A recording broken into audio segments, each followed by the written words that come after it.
started.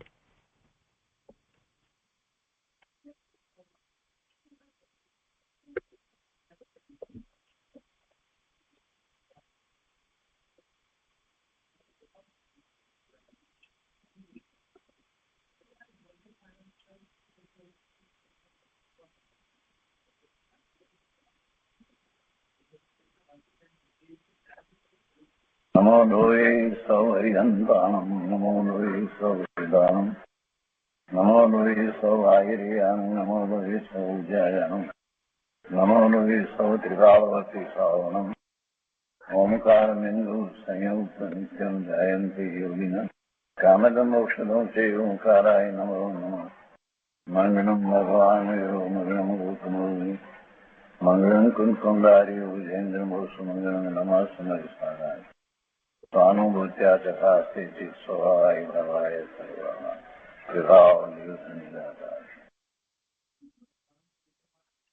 સ્વાનુભૂતિ દર્શન પ્રસમમૂર્તિ પૂજ્ય બહેન શ્રી ચંપાબેનની સ્વાનુભૂતિ માર્ગ પ્રકાશક તત્વ ચર્ચા એટલે સ્વાનુભૂતિ દર્શન એનો સ્વાધ્યાય આપણે કરી રહ્યા છીએ. એમાં પ્રશ્ન 480 સુધી સ્વાધ્યાય કર્યો છે. હવે આજે આગળ લઈએ છીએ. પુસ્તકમાં પાના નંબર 261 480માં પ્રશ્નના સમાધાન પછીથી પ્રશ્ન છે, સાચી રુચિવાળા જીવની પરિણતિ કેવી હોય તે બતાવશો જી. સાચી રુચિવાળા જીવની પરિણતિ કેવી હોય? તો એનું સમાધાન પૂજ્ય બહેનશ્રીએ વિસ્તારપૂર્વક આપ્યું છે. જે રુચિવાળો હોય તેને એમ થાય કે કરવા જેવું તો આ એક જ છે, કરવા જેવું તો આ એક જ છે. શુદ્ધ આત્મા રૂપે પરિણતિ કરવી તે જ કરવા જેવું છે. પણ હજી મારાથી થયું નથી. રુચિવાળો છે ને એટલે કરવા જેવું તો આ એક જ છે, શુદ્ધ આત્મા રૂપે પરિણતિ કરવી તે જ કરવાનું છે, પણ હજી મારાથી થયું નથી.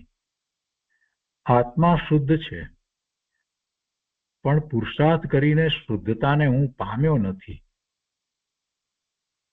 તેનું હૃદય ભીંજાયેલું હોય છે. તે અશુભથી બચવા શુભમાં ઊભો રહે છે, પણ શુભમાં સર્વસ્વ માનતો નથી.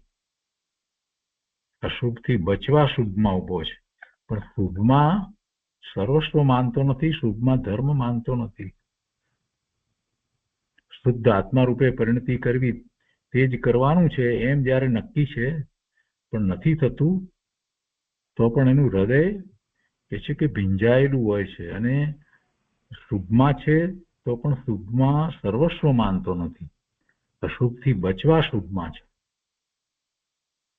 જે સ્વચ્છંદી જીવો છે તે પોતાને પર્યાયથી શુદ્ધ માને છે ને આ બધું ઉદય આધીન થાય છે એમ કહે છે, પણ તે એક જાતનું શુષ્ક જ્ઞાન છે. સ્વચ્છંદીનું શુષ્ક જ્ઞાન છે. અહીંયાની વાત નથી, અહીંયા રુચિવાળાની વાત લેવી છે. તો કહે છે કે રુચિવાળા જીવને જ્ઞાન અને ક્રિયાનયની મૈત્રી ભલે અંતરમાં પરિણતિ રૂપે પ્રગટી નથી, છતાં ક્રિયામાં મોક્ષ માનતો નથી. ક્રિયા દ્વારા મોક્ષ માનતો નથી. અને જ્ઞાન અને ક્રિયાનયની મૈત્રી હોય પણ ક્રિયામાં મોક્ષ માનતો નથી. પણ એને જ્ઞાન અને ક્રિયાનયની મૈત્રી હજી એવી અંતરમાં પરિણતિ રૂપે પ્રગટી નથી. પણ છતાંય એ ક્રિયામાં એકલી ક્રિયા એમાં મોક્ષ માનતો નથી. અને આત્મા શુદ્ધ છે, પરંતુ હું તે રૂપે પરિણમ્યો નથી એમ માને છે.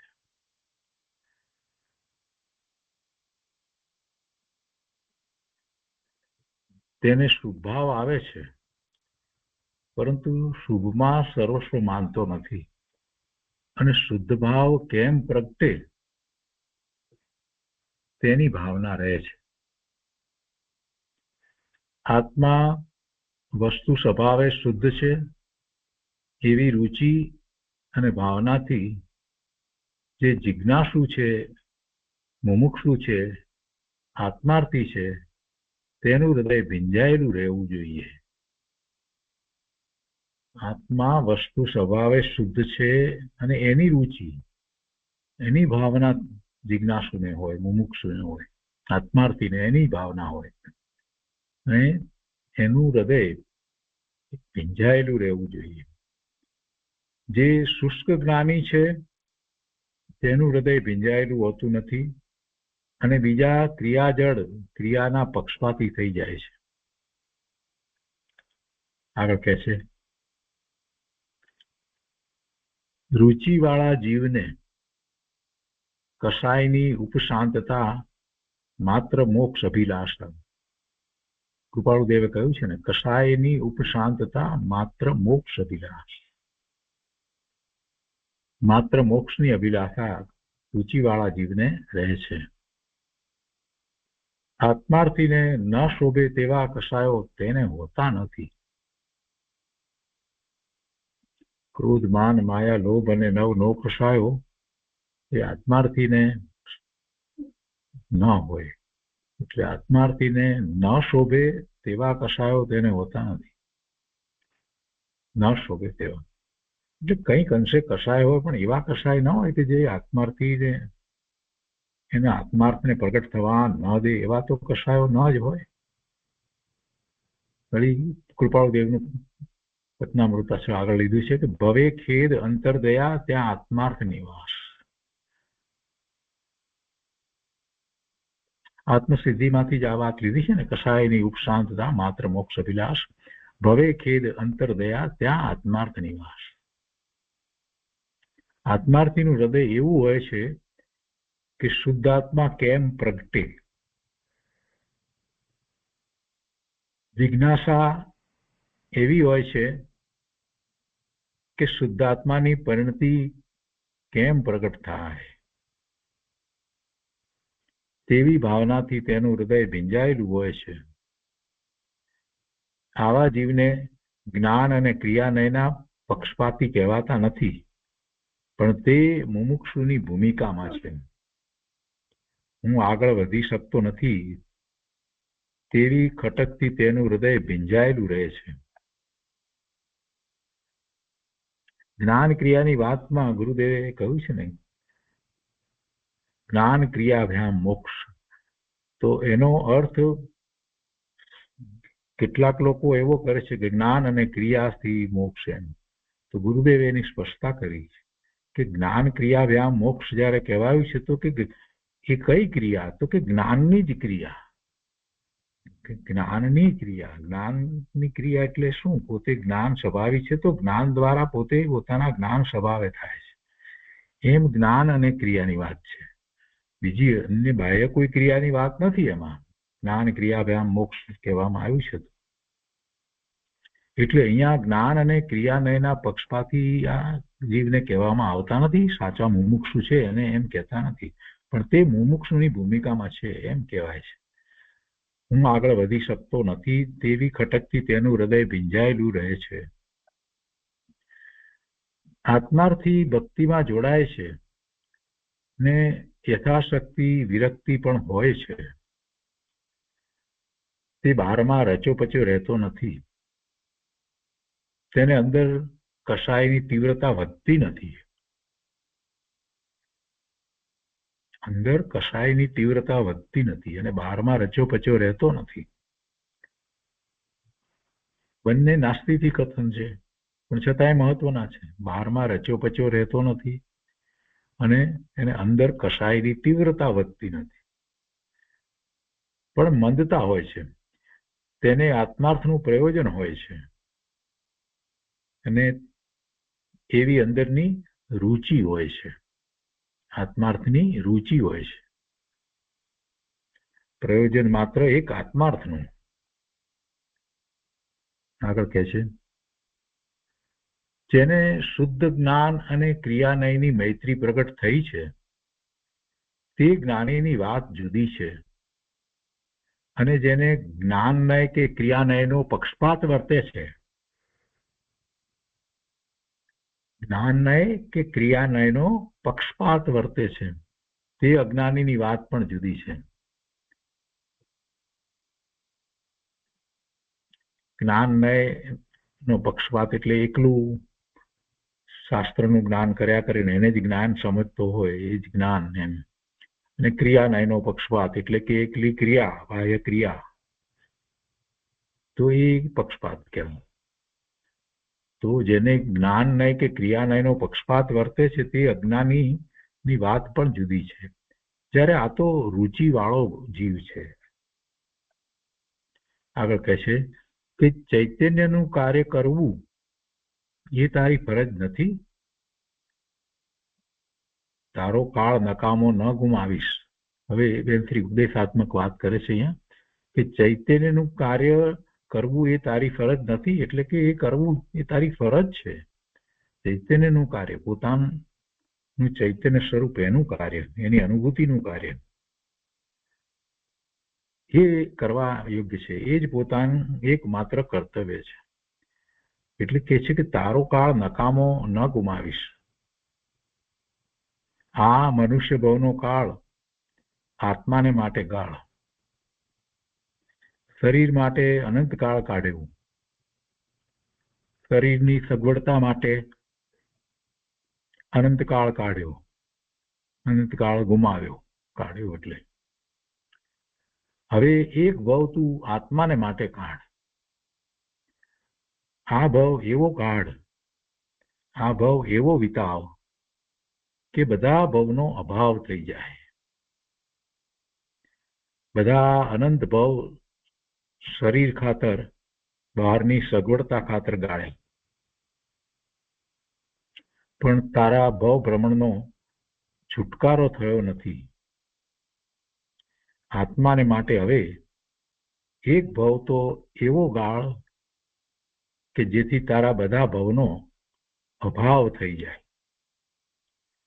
તો એ રીતે 481માં આ પ્રશ્નનું સમાધાન થયું. અને છેલ્લા પેરેગ્રાફમાં તો પૂજ્ય બેનશ્રીએ ઉપદેશ પણ આપ્યો. એ પછીથી 482મો પ્રશ્ન છે, આત્મજ્ઞાન પ્રગટ કરવા માટે તપશ્ચર્યા કરવી પડે? આત્મજ્ઞાન પ્રગટ કરવા માટે તપશ્ચર્યા કરવી પડે? સમાધાનમાં પૂજ્ય બેનશ્રી કહે છે કે આત્મા જ્ઞાન સ્વભાવી છે. તેનું જ્ઞાન પ્રગટાવવાના પુરુષાર્થમાં વચ્ચે શુભભાવ આવે છે. એટલે એવો તપનો પણ શુભભાવ આવે, બાહ્ય તપનો પણ શુભભાવ આવે, દયા, દાન, વ્રત, તપ વગેરેના શુભભાવો આવે. જ્ઞાન તો એને આત્માનું કરવું છે. આત્મા જ્ઞાન સ્વભાવી છે, તેનું જ્ઞાન પ્રગટાવવાના પુરુષાર્થમાં વચ્ચે શુભભાવ આવે છે, પણ એકલી તપશ્ચર્યા કરે તો કંઈ થાય નહીં. એવો શુભભાવ આવે અને પછી તપશ્ચર્યા તો જે થવાની હોય તે થાય. સાચા માર્ગે ચાલવું હોય તો પહેલા ઓળખાણ કરે કે કયા માર્ગે જવું છે. માર્ગ જાણ્યા વગર કોઈ ચાલવા માંડે અને ક્રિયા કરવા માંડે, પણ ક્યાં જવું છે તે તો નક્કી કર. ક્યાં જવું છે એ નક્કી કર્યા વિના ચાલવા માંડે તો એથી શું પ્રાપ્ત થાય? કાંઈ પ્રાપ્ત ન થાય. આત્મામાં જવું છે તો આત્માને ઓળખ્યા વગર તારા પગલા ક્યાં ભરીશ? કઈ તરફ જઈશ? જ્ઞાન યથાર્થ કર. જ્ઞાન યથાર્થ કર તો તારી જ્ઞાન પરિણતિની જે ક્રિયા થશે તે રાગથી જુદી પડશે. જ્ઞાન પરિણતિની જે ક્રિયા થશે તે રાગથી જુદી પડશે. રાગ અને જ્ઞાન જુદા. માર્ગ અંતરમાં છે, બહારમાં નથી. આગળ કહે છે કે વેદ જ્ઞાન જ્યોતિ અંદરમાંથી રાગ અને સ્વભાવને જુદા પાડીને સ્વાનુભૂતિની દશા પ્રગટ કરે છે. રાગ અને સ્વભાવને જુદા પાડવા. રાગ અને પોતાનો જ્ઞાન સ્વભાવ એ જુદા, જ્ઞાન અને રાગ જુદા. તો ભેદ જ્ઞાન દ્વારા એ જુદા પડે છે. એટલે કે છે કે ભેદ જ્ઞાન જ્યોતિ અંદરમાંથી રાગ અને સ્વભાવને જુદા પાડીને સ્વાનુભૂતિની દશા પ્રગટ કરે છે.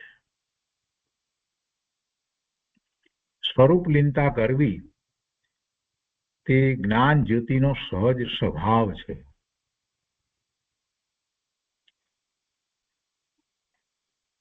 સ્વરૂપ લીનતા કરવી તે જ્ઞાન જ્યોતિનો સહજ સ્વભાવ છે. પણ સ્વરૂપ લીનતા તો મુનિને થાય છે. સ્વરૂપની અનુભૂતિ થાય, ક્ષણ માટે અનુભવમાં આવે ચોથા ગુણસ્થાને સમ્યક દર્શન થયા પછીથી. પાંચમા ગુણસ્થાને સહેજ વધારે હોય, પણ એવી લીનતાની વાત કરીએ, સ્વરૂપની લીનતા તો મુનિઓને કેટલી બધી એકાગ્રતા કરે છે ત્યારે હોય છે. અને એ કેવી રીતે થાય છે? એ કઈ બહારનો પુરુષાર્થ નથી, એ જ્ઞાનનો એવો સ્વભાવ છે માટે થાય છે. એટલે સ્વરૂપ લીનતા કરવી તે જ્ઞાન જ્યોતિનો સહજ સ્વભાવ છે. જ્ઞાનનો સહજ સ્વભાવ છે કે સ્વ તરફ વળી શકે, સ્વમાં રહી શકે, સ્વમાં સ્થિર થઈ શકે, એવો જ્ઞાનનો સ્વભાવ છે. પરમાં એ જતો નથી, પહોંચતો નથી, માત્ર પર સંબંધીનું જ્ઞાન કરે અને એમાં એ પાછો ઉપયોગ તો પલટાયા કરે. પરમાં એકાગ્રતા ખરેખર થતી નથી, પર સંબંધીનું જ્ઞાન છે. પણ છતાંય હજી ધ્યાનની વાત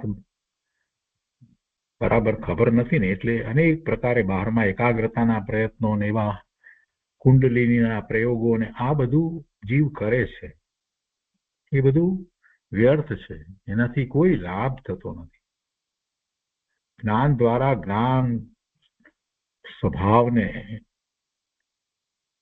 એને અનુભવવાનો છે. જ્ઞાન જ્યોતિનો સહજ સ્વભાવ છે કે એ સ્વરૂપમાં એકાગ્રતા લીનતા કરે, સ્વરૂપમાં સ્થિરતા કરે, એવો તો જ્ઞાનનો સહજ સ્વભાવ છે. કૃત્રિમ વિભાવ અનાદિથી તેને સહજ જેવો થઈ પડ્યો છે. બહારમાં શુભાશુભ ભાવે થાય છે, અનાદિથી એમ જ કરતો આવ્યો છે. તો એમાં એને એટલી બધી એકરૂપતા ને એકત્વ બધું થઈ રહ્યું છે કે એ જાણે કે સહજ છે, સહજ જેવો થઈ પડ્યો છે. વસ્તુ એ સહજ નથી. એટલે કે છે કે કૃત્રિમ વિભાવ અનાદિથી તેને સહજ જેવો થઈ પડ્યો છે. એટલો બધો એવો વિભાવ ભાવે થયા જ કરે છે, થયા જ કરે છે કે એ એને સહેલું થઈ પડ્યું છે. પણ પોતાનો સ્વભાવ પ્રગટ થવો તે સહજ છે.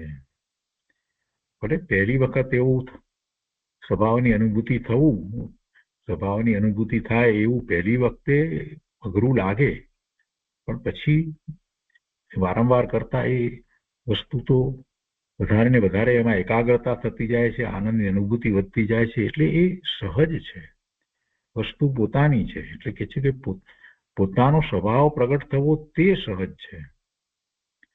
જ્ઞાન જ્યોતિ જ્યાં સ્વભાવના પંથે ચાલી, ત્યાં સ્વભાવમાંથી ઉઘડતો જાય છે.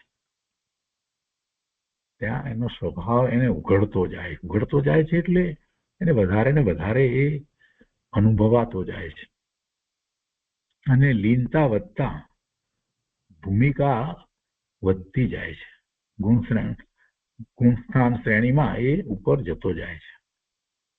જ્ઞાન જ્યોતિ લીલા માત્રમાં વિભાવને ઉખેડી નાખે છે.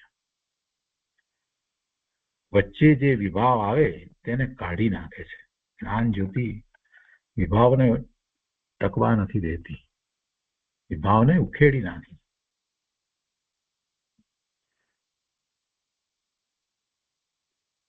ઉદાહરણ આપીને બેન શ્રી સમજાવે છે કે નાના બાળકો નિશાળમાં ભણતા હોય ને હોશિયાર હોય તો જરાક વારમાં જવાબ લખી નાખે, તુરંત જવાબ આપી દે, તેને બોજો ન લાગે. આ તો દ્રષ્ટાંત છે. તેમ જ્ઞાન જ્યોતિની શક્તિ પ્રગટ થઈ તે લીલા માત્રમાં સ્વરૂપમાં લીન થાય છે. એટલે કે એક વખત એ પોતાના સ્વભાવને અનુભવે છે એવી જ્ઞાન જ્યોતિની શક્તિ પ્રગટ થઈ તો પછી તો વધુ સમય એને લાગતો નથી, એને સ્વરૂપમાં લીનતા થાય છે. પરિણતિ બહાર આવતા અંતરમાં જવું તે પોતાના હાથની વાત છે. તે દુર્લભ નથી, એ દુર્લભ નથી, પણ જેને એવી અનુભૂતિ કરી છે એને એ બહુ સહેલું લાગે છે. જેને નથી કરી એને એ અઘરું લાગે છે. અઘરું એટલા માટે લાગે છે કે એના સિવાય બીજે એનો ઉપયોગ કર્યા કરે છે. બહારમાં હજી એને કાંઈક પણ અંશે રુચિ રહી છે એટલે એ અઘરું થાય છે. વાસ્તવમાં પોતાનો સ્વભાવ છે અને પોતે એને પ્રાપ્ત કરવા વાળો છે, તો વચમાં કોઈની જરૂર નથી, તો એ વસ્તુ તો સહજ રીતે પ્રાપ્ત જ છે. તો એ 482માં પ્રશ્નનું સમાધાન થયું. એના પછીનો પ્રશ્ન છે, અંતરમાં જવા માટે લાચારી કરવી પડતી હોય છે. શેની લાચારી, કોની લાચારી? અંતરમાં જવા માટે લાચારી કરવી પડતી હોય છે. સમાધાનમાં પૂજ્યબેન શ્રી કહે છે કે પરિણતિની દોરી અંદરમાં લઈ જવી તે જ્ઞાનીના હાથમાં છે. એટલે કે અંતરંગ પરિણતિ એવી પ્રગટ થવી એ જ્ઞાનીના હાથમાં છે. એને કોઈ બીજો કંઈ કરે એમ નથી હોતું. એટલે પરિણતિની દોરી સ્વરૂપ તરફ ખેંચવી એટલે કે સ્વરૂપને અનુસરીને પોતાના પરિણામો થવા એવી પરિણતિ થવી તે તેના હાથની વાત છે. એ કરી શકે, એમાં કોઈની લાચારી કરવી પડતી નથી. પુરુષાર્થની મંદતાને લઈને તે બહાર આવી જાય છે, ઉપયોગ બહાર આવી જાય છે, પણ બહાર આવીને પોતે અંતરમાં લીલા માત્રમાં એટલે ઝડપથી જઈ શકે છે, સહેલાઈથી જઈ શકે છે. બહાર આવીને પોતે અંતરમાં લીલા માત્રમાં જઈ શકે છે. એટલે એને કઈ અંતરમાં જવા માટે કોઈની અપેક્ષાની જરૂર નથી, કોઈની અપેક્ષા નથી, કોઈની મદદની પણ જરૂર નથી. લીલા માત્રમાં જઈ શકે છે. તરત જ એ જઈ શકે છે. પોતાની સ્વરૂપની પરિણતિને તે વધારતો જાય છે અને તેના માટે બીજા કોઈના આશ્રયની જરૂર નથી, કોઈની અપેક્ષા નથી. કોઈની કૃપા દ્રષ્ટિ થાય તો થાય એવી કોઈ વાત હોતી નથી. કોઈ આવે તો થાય, બહારમાં કાંઈક એવા સંયોગો બદલાય તો થાય, આવું બધું જે માનવામાં આવે છે તો એને માટે સ્પષ્ટતા કરી કે બહારમાં એ આવ્યો હોય, પુરુષાર્થની મનતાને કારણે રહ્યો હોય, પણ તરત જ પાછો એ સ્વરૂપમાં જઈ શકે છે. એમાં એને પરની અપેક્ષા નથી, પરની જરૂર નથી. તો એ 483માં પ્રશ્નનું સમાધાન થયું. એ પછી પ્રશ્ન છે, ચૈતન્યનો લાભ અને દેવશાસ્ત્ર ગુરુની ભક્તિ આદિનો લાભ બધું ગુરુદેવના પ્રતાપે મળ્યું. ચૈતન્યનો લાભ અને દેવશાસ્ત્ર ગુરુની ભક્તિ આદિનો લાભ બધું ગુરુદેવના પ્રતાપે મળ્યું. પૂજ્ય બેનશ્રીએ એના ઉપર વિસ્તારથી સમજાવ્યું છે કે આ ચૈતન્યનો લાભ તે જ અંતરનો ખરો લાભ છે એમ ગુરુદેવ કહે છે. પરમાર્થે તો એ જ લાભ છે. ચૈતન્યનો લાભ, ચૈતન્યની પ્રાપ્તિ, ચૈતન્યની અનુભૂતિ તે જ અંતરનો ખરો લાભ છે એમ પૂજ્ય ગુરુદેવ કહે છે. બહારનો દેવશાસ્ત્ર ગુરુનો લાભ મળવો તે પણ મહાદુષ્કર છે. બધાને કઈ મળતું નથી. સાચા દેવ, સાચા ગુરુ ને સાચા શાસ્ત્રનો લાભ મળવો તે પણ એટલા એવા પુણ્ય હોય તો મળે, નહીંતર એ મળતું નથી. એવા સંયોગો પ્રાપ્ત થવા, દેવ શાસ્ત્ર ગુરુનો લાભ મળવો તે પણ મહા દુષ્કર છે. ગુરુદેવ મળ્યા, જિનેન્દ્રદેવ મળ્યા, શાસ્ત્ર મળ્યા, એ બધો લાભ મળવો તથા તે કાર્યોમાં જોડાવવું એ બધું દુર્લભ છે. બધાને એ નથી મળતું. પણ આ ચૈતન્યનો લાભ તો તેનાથી પણ દુર્લભ છે. પૂજ્ય ગુરુદેવે ચૈતન્યનો લાભ કેમ પ્રાપ્ત કરવો એની વિધિ વિસ્તારપૂર્વક ઘણી સમજાવી છે, ઘણી વાર સમજાવી છે. પરમાત્મા પ્રકાશમાં યોગીન્દ્રદેવ કહે છે ને કે જીવને અનંત કાળથી જિનેન્દ્રદેવ નથી મળ્યા. જીવને અનંત કાળથી જિનેન્દ્રદેવ નથી મળ્યા અને સમ્યક દર્શન પ્રાપ્ત નથી થયું. તે બે દુર્લભ છે. જિનેન્દ્રદેવ મળવા મુશ્કેલ છે, છતાં મહાભાગ્યે જિનેન્દ્રદેવ મળ્યા પણ અંદરમાંથી ગ્રહણ કર્યા નથી. સમોસરણમાં આ જીવ જઈ આવ્યો, તેને સાક્ષાત જિનેન્દ્રદેવના દર્શન કર્યા, એમની ઓમકાર ધ્વનિ પણ સાંભળી, પણ એ બધું અંદરમાંથી ગ્રહણ થયું નહીં. એટલે એ લાભ જે પ્રાપ્ત થવો જોઈતો હતો એવો પ્રાપ્ત થયો નહીં. એટલે કે છે કે મહાભાગ્યે જિનેન્દ્રદેવ મળ્યા પણ અંદરમાંથી ગ્રહણ કર્યા નથી. એટલે ખરેખર મળ્યા નથી એમ જ થયું. અને એક સમ્યક દર્શન પ્રાપ્ત થવું મુશ્કેલ છે. તેથી આ બધા લાભની સાથે ચૈતન્યના લાભની દ્રષ્ટિ રાખવી, ચૈતન્યનો લાભ લેવો તે કરવા જેવું છે. આગળ કહે છે કે ચૈતન્યના લાભ ઉપર દ્રષ્ટિ રાખવા જેવી છે કે ચૈતન્યનો લાભ કેમ થાય, ચૈતન્યનો લાભ કેમ પ્રાપ્ત થાય. એટલે પોતાનું ચૈતન્ય સ્વરૂપ એનો લાભ મળવો, એ કેવી રીતે લાભ મળે, ચૈતન્યનું અસ્તિત્વ કેમ ગ્રહણ થાય, કેવી રીતે ગ્રહણ થાય. હું આ ચૈતન્ય સ્વરૂપ આત્મા છું એમ તેને ગ્રહણ થવો જોઈએ. વર્તમાન પર્યાય એને ગ્રહણ કરી લીધી છે, પણ એ ચૈતન્ય સ્વરૂપ ભગવાન આત્મા સિદ્ધ સમાન શુદ્ધ પૂર્ણ પવિત્ર છે એ એને ગ્રહણ નથી થયું. અને એ માત્ર ગોખવાથી કે બોલવાથી નહીં થાય. હું ચૈતન્ય સ્વરૂપ આત્મા છું એમ તેને ગ્રહણ થવો જોઈએ, માત્ર ગોખવાથી કે બોલવાથી તે નહીં થાય. જો કે તેની ભાવના થાય તે જુદી વાત છે. એની ભાવના થાય, ચૈતન્ય સ્વરૂપ આત્માની ભાવના થાય, સારી વાત છે, જુદી વાત છે. પણ તેના મૂળ અસ્તિત્વને ગ્રહણ કરવું, મૂળ અસ્તિત્વને, ચૈતન્યનું મૂળ અસ્તિત્વ એને ગ્રહણ કરવું એટલે પોતાનું અસ્તિત્વ એ ચૈતન્ય રૂપ જ છે એમ થવું જોઈએ. તેના મૂળ અસ્તિત્વને ગ્રહણ કરવું. મારી અસ્થિ ચૈતન્ય રૂપ છે, મારું હોવાપણું ચૈતન્ય રૂપ છે એમ મૂળ અસ્તિત્વને ગ્રહણ કરવું. પોતાનું અસ્તિત્વ, પોતાનું હોવાપણું એ ચૈતન્ય રૂપ છે એમ ગ્રહણ થવું જોઈએ. આ જે પરદ્રવ્ય દેખાય છે તે હું નહીં, તેમજ આ જે શુભાશુભ ભાવરૂપ વિભાવનું અસ્તિત્વ છે તે હું નહીં. મારું અસ્તિત્વ મારામાં છે,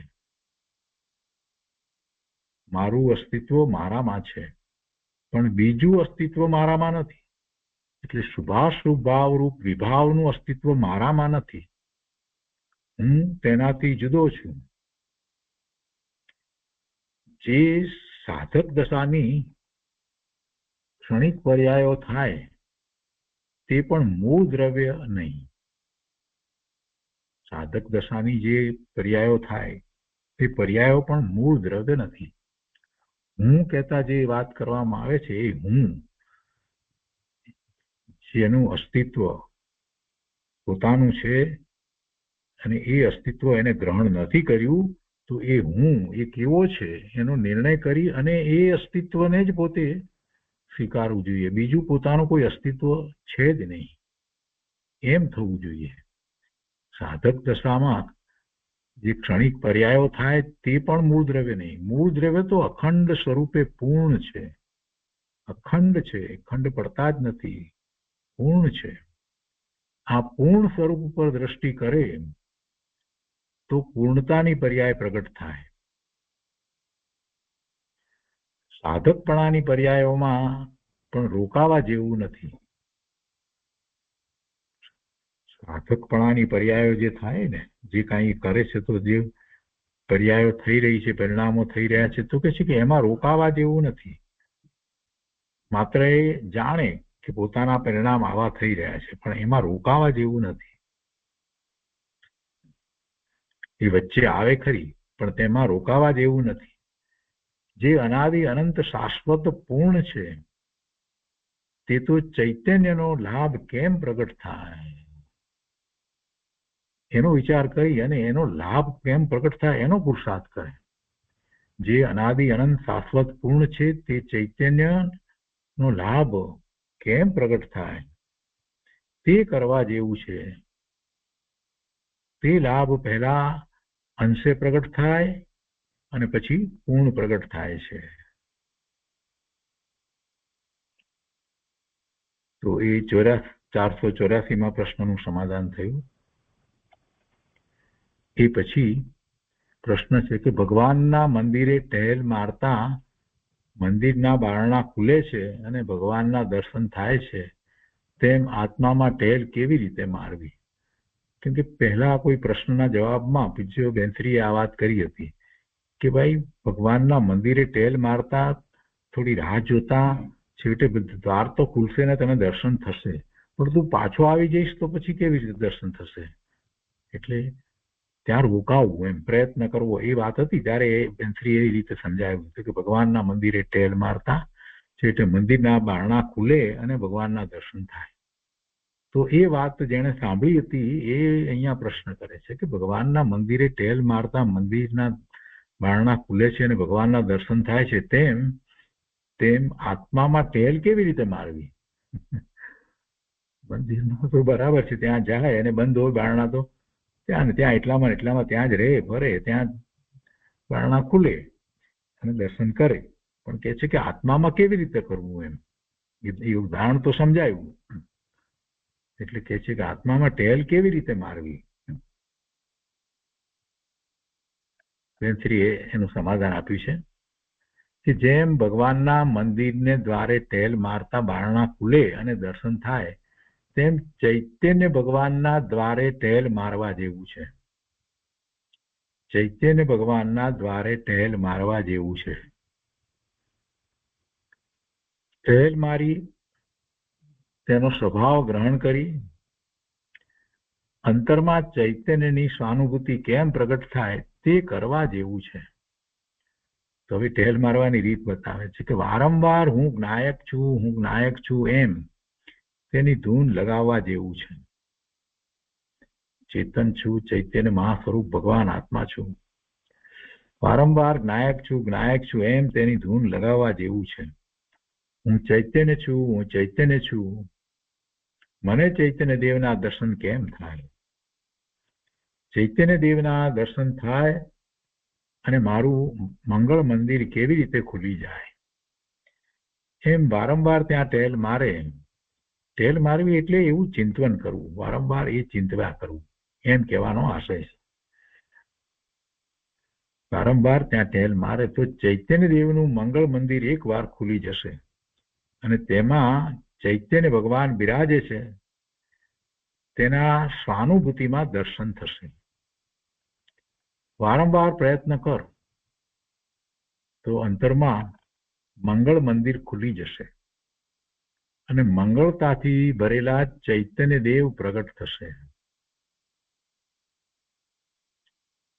જીનેન્દ્ર ભગવાનનું મંદિર મંગળ રૂપ છે, તેમ આ ચૈતન્ય દેવ પણ મંગળ રૂપ છે.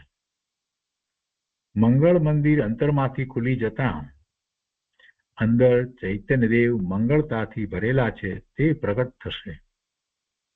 અર્થાત આનંદથી ભરપૂર, જ્ઞાનથી ભરપૂર અને મંગળતાથી ભરેલી પર્યાયો પ્રગટ થશે. પ્રગટ થશે, દેવ પ્રગટ થશે એટલે શું થાય? તો કે એવી પોતાની પર્યાય થશે, રત્નત્રયના પરિણામ થશે, શાંતિનો આનંદનો અનુભવ થશે. એટલે કે છે કે આનંદથી ભરપૂર, જ્ઞાનથી ભરપૂર અને મંગળતાથી ભરેલી પર્યાયો પ્રગટ થશે. ચૈતન્ય દેવની દરેક પર્યાયો મંગળતાથી ભરેલી છે. કૃપાળુદેવે કહ્યું છે ને, સર્વ ગુણાંસ્તે સમ્યક્ત્વ. બધા ગુણોની પર્યાયો અંશે મંગળ રૂપ થશે, પ્રગટ થશે. અને તેમ કરતા કરતા જ્યારે સાધક દશાની વિશેષ વૃદ્ધિ થઈને પૂર્ણતા થશે ત્યારે મંગળતાથી ભરેલા શુદ્ધ આત્માની પૂર્ણ મંગળરૂપ પર્યાયો પ્રગટ થશે. જે મંગળતા મુનિને પ્રગટ થાય છે તેની શું વાત કરવી, અને જે મંગળતા કેવળ જ્ઞાનમાં પ્રગટ થાય છે તેની શું વાત કરવી. તેલ મારતા મારતા મંગળ દ્વાર ખુલી જશે ને મંગળરૂપ ચૈતન્ય દેવ બિરાજે છે તે મંગળ મૂર્તિ ચૈતન્ય દેવ પ્રગટ થઈ જશે. માટે તેલ માર. ક્યાં તેલ માર? ભાઈ અંદરમાં જ, ચિંતનમાં જ. તો ચૈતન્યનો લાભ પ્રગટ થશે. અર્થાત મંગળરૂપ ચૈતન્ય દેવ પ્રગટ થશે કે જે મંગળતાથી ભરપૂર છે. એટલે કે તેમાં સ્વાનુભૂતિ, આનંદ અને સુખ ભરેલા છે. જે મંગળતાથી ભરપૂર છે એટલે કે તેમાં સ્વાનુભૂતિ, આનંદ અને સુખ ભરેલા છે. તેનું જ્ઞાન કોઈ જુદું, તેનો આનંદ કોઈ જુદો, અને તેમાંથી પ્રગટેલું ચૈતન્યનું બળ અને અનંત શક્તિ સંપન્ન ચૈતન્યનું બળ પણ કોઈ જુદું. એ બધું અપૂર્વ વસ્તુ છે, અપૂર્વ છે, જુદું છે. પૂર્વે એ અનુભવમાં આવ્યું જ નથી, એ ખ્યાલમાં આવ્યું જ નથી. એ બધું મંગળ છે. અનંત ગુણોમાં રમનારો, મંગળતાથી ભરેલો તે ચૈતન્ય દેવ કોઈ જુદો જ પ્રગટ થશે. માટે બધાએ તે જ કરવા જેવું છે. આગળ કહે છે કે જ્ઞાયક જ્ઞાયક જ્ઞાયક એમ કરતા ચૈતન્યના મંગળ દ્વાર ખુલી જાય છે અને દિવ્ય મૂર્તિ ભગવાન પ્રગટ થઈ જાય છે. એ જ જીવનમાં કરવા જેવું છે. મુમુક્ષુએ પ્રશ્ન કર્યો કે સૌ પહેલા સમ્યક દર્શન થયું હશે ત્યારે આપને આનંદ ઉલ્લાસ કેટલો આવ્યો હશે? તો જે બેનશ્રી કહે છે કે મારી હું શું વાત કરું, એ તો અનંત કાળથી જે નહોતું મળ્યું તે મળે તેના આનંદનું શું કહેવું. તે આનંદ અંશે હતો, હવે તો ભાવના પૂર્ણતાની થાય છે. જ્યારે મુનિ દશા આવે, ક્ષણે ક્ષણે અંતરમાં વાસ કરી બહાર ન આવીએ એવો દિવસ ક્યારે આવે, એવી ભાવના રહે છે. ચૈતન્યમાંથી પ્રગટ થયેલો તે આનંદ જુદો જ હોય છે. અંગત વાત તો શું કરવી, બાકી હવે તો મુનિ દશાની અને કેવળ જ્ઞાનની ભાવના થાય છે કે તે દિવસ એવો અપૂર્વ અવસર ક્યારે આવે કે જ્યારે મુનિ થઈ ક્ષણે ક્ષણે અંતરમાં વાસ કરીએ અને કેવળ જ્ઞાન પ્રગટ કરીએ, તે ભાવના રહે છે. તો એ 485માં પ્રશ્નનું સમાધાન થયું. ઉચ્ચબેનશ્રીએ એમની ભાવના પણ સાથે વ્યક્ત કરી દીધી. તો આજનો સ્વાધ્યાય આપણે અહીંયા સુધી રાખીએ છીએ, 485માં પ્રશ્નના સમાધાન સુધી.